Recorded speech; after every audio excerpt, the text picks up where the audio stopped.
Toulouse are playing, probably the foreign team in Europe this season, I think.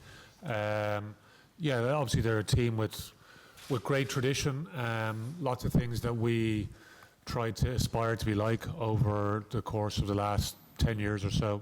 They bring a lot of local players through, maybe lost their way for a small period, but definitely this season they have lots of dangerous combinations. So they've got some big, skillful forwards, very, very quick backs, and they're very skillful and very comfortable on the ball. So we know that they are a handful. Obviously, we played them in round 2 of the competition and got beaten in Toulouse earlier on in the year, and played them in the RDS, and we watched them in the quarterfinal as well, up close, and they were very, very impressive that day. So, our guys have prepped well for the challenge, but we know it's going to be a very, very tough day for us. James definitely got, he's got something extra about his game.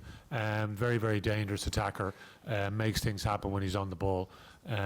He's big and physical as well. So, James he's trained well. It's been a bit frustrating period for him as well, and how we try and manage the group. So, he's been good. He's excited by the challenge, like us all. Yeah, there always is concern for sure. Yeah, how we manage possession is going to be hugely important. The discipline, in these big games is usually important as well.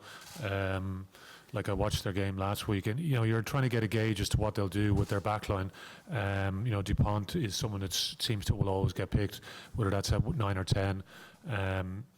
It looked like they were trying to accommodate Bezzy into the team, and we were making some judgment calls on what we had seen. Guitoun has been a sort of ever presence at 13. Ramos again, they want him in the team where he plays, whether that's 15 or 10. So they've rejigged quite a bit. Colby again, another one that's in that bracket of always is in the team where he plays, whether that's on the wing or at 15, depending on who else plays. Huget or Madar, depending on what their needs are. And Aki is probably the one that's, maybe a lot of people wouldn't have seen that selection, but it's one that we would have prepped for pretty extensively as well. So, they picked one of their bigger teams that they've had this year. So, they'll come, they'll be direct. I think they have a lot of power in the team, and if they get front foot momentum, they're a very, very dangerous team. So how we control when we're in possession will be important for us, and then it's trying to negate the threats that they have. We struggled over there in round 2. We were better at managing that in round 5. It's a totally different game now. The teams are slightly different from both those games. So again, it's very much on the day in these semi-finals. Get a guy to 50 to 100 caps, you got to go out and be brave enough to pick them 50 times, and it takes time, for some guys to build up those layers of experience. But you look through the team that we have now, there's a really nice mix of guys have been there and they've done it, and they're still very hungry to be successful. Up against a team that has unbelievable tradition in the competition and is fighting hard to get back to the top of European rugby. So, which is what you expect. Like, we're in the semi-finals of an unbelievable competition. There's 4 incredible teams left in the competition, and we know we're going to have to be unbelievably good if we want to progress to the next stage.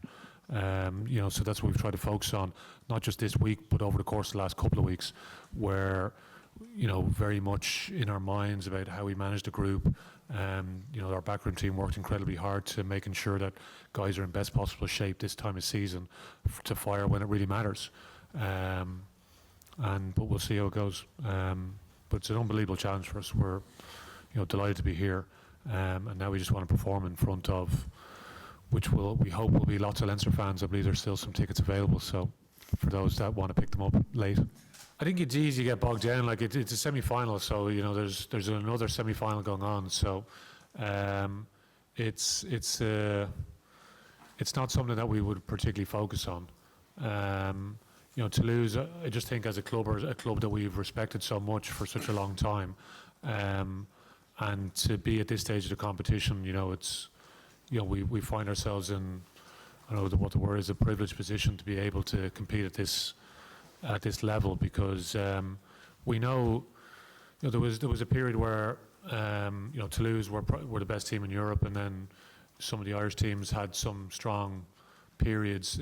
Saracens emerged, Toulon had won 3 European titles, and there was this worry in Ireland, would we be able to compete, because there was a lot of, the perception was there was lots of money coming into France and to England with some of the TV deals that they had, etc. And were we going to be able to compete? So we've had to work incredibly hard to try and stay at the level that some of those teams have, because we don't have the same amount of resources as they have. So we have to do things slightly differently. So we've tried to adapt, and that's us off the field. On the field, then our guys will have to adapt as well to lots of different pictures that they see in the day. So we're not necessarily getting too bogged down about